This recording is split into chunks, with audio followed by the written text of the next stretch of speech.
Welcome back to CLE Weekend. You know, this is one of the most iconic films that generation after generation have watched. The famous foursome. Take that little stroll down the yellow brick road. Hopefully, you know, that they want Dorothy to go and get back home to Kansas. I don't think I've ever met someone who has not seen the movie that I am talking about, The Wizard of Oz. And here to give us a little insight, or a lot of insight behind the film, is Don Billy, who is the author of Margaret Hamilton, From Cleveland, Ohio to the Land of Oz. So thanks so much for coming in.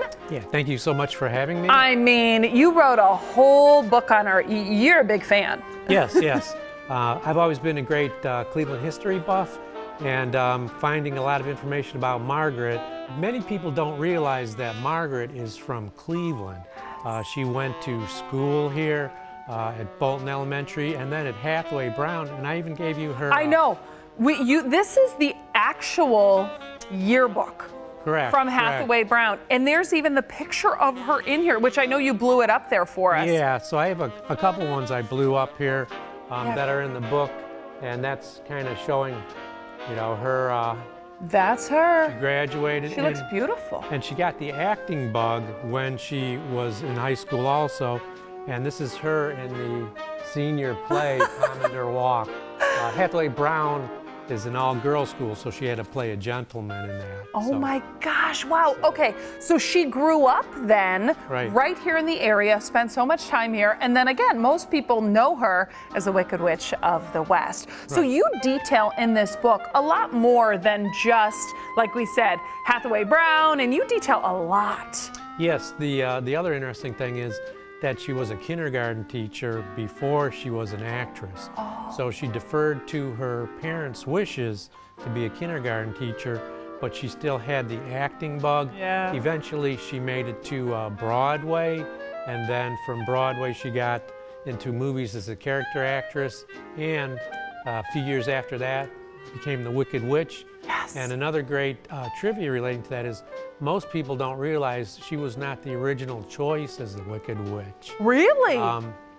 They had wanted to go with a more beautiful queen, kind of like from Snow White, the evil queen kind of witch, and then they changed their minds, so she wasn't sure whether to be taking it as a compliment or as an insult. You're right. No, you know, in the movie, she only plays like this witch, and she's not nice. But in real life, she was actually a very sweet woman. Yes, and for years, she always tried to downplay that.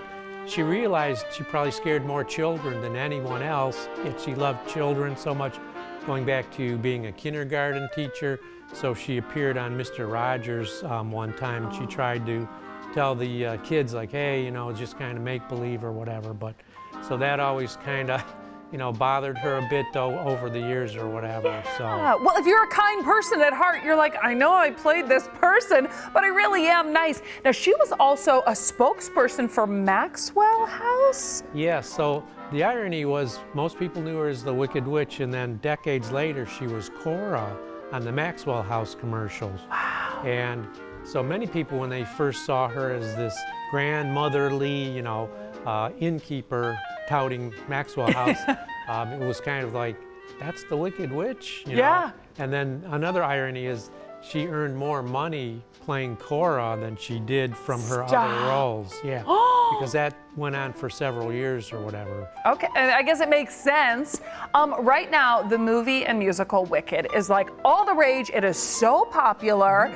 I mean, it's got to be so cool to kind of see this resurgence of people so excited about this story. Yeah. And kind of the play on. Yeah, and it's very fun because Wicked, the movie, was based on the musical, based on the book. Yeah. And the gentleman who wrote the book, Gregory Maguire, he was influenced by Margaret as the Wicked Witch, and as he was writing the book Wicked, he said he drank a lot of Maxwell House coffee, kind of as a tribute to inspire him. So he had fun with it. Oh, that's great. You know, the book, even as you go through it, one cool thing that I love is there's a lot of pictures in here too. Yes.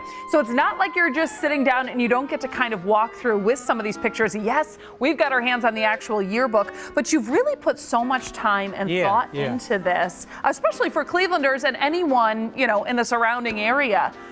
Which makes it really special to go through the book. Yes, yes, and like I said, The beginning of the book has so much Cleveland history in there, not just, Hathaway Brown, but she was also in the Junior League of Cleveland, and she did her 3-year Cleveland Playhouse apprenticeship before she had her big break. So in the late 1920s, and there's a few photos in there showing her in several of her Cleveland Playhouse roles. Oh, I love that. And she looks quite glam in a couple of them also. It's kind of amazing. We like seeing the glam side of her and the side that a lot of us know her as, which looks a little something like this. If anyone wants to get their hands on this book, what is the best place to go to do that? Okay, the best place to go is on Amazon.com, but several local bookstores also have it, including Visible Voice, Loganberry, and Max Backs on Coventry, and they've all been very supportive of my efforts, so I'd like to thank them. Oh gosh, well thank you so much. Again, a great read for a Clevelander.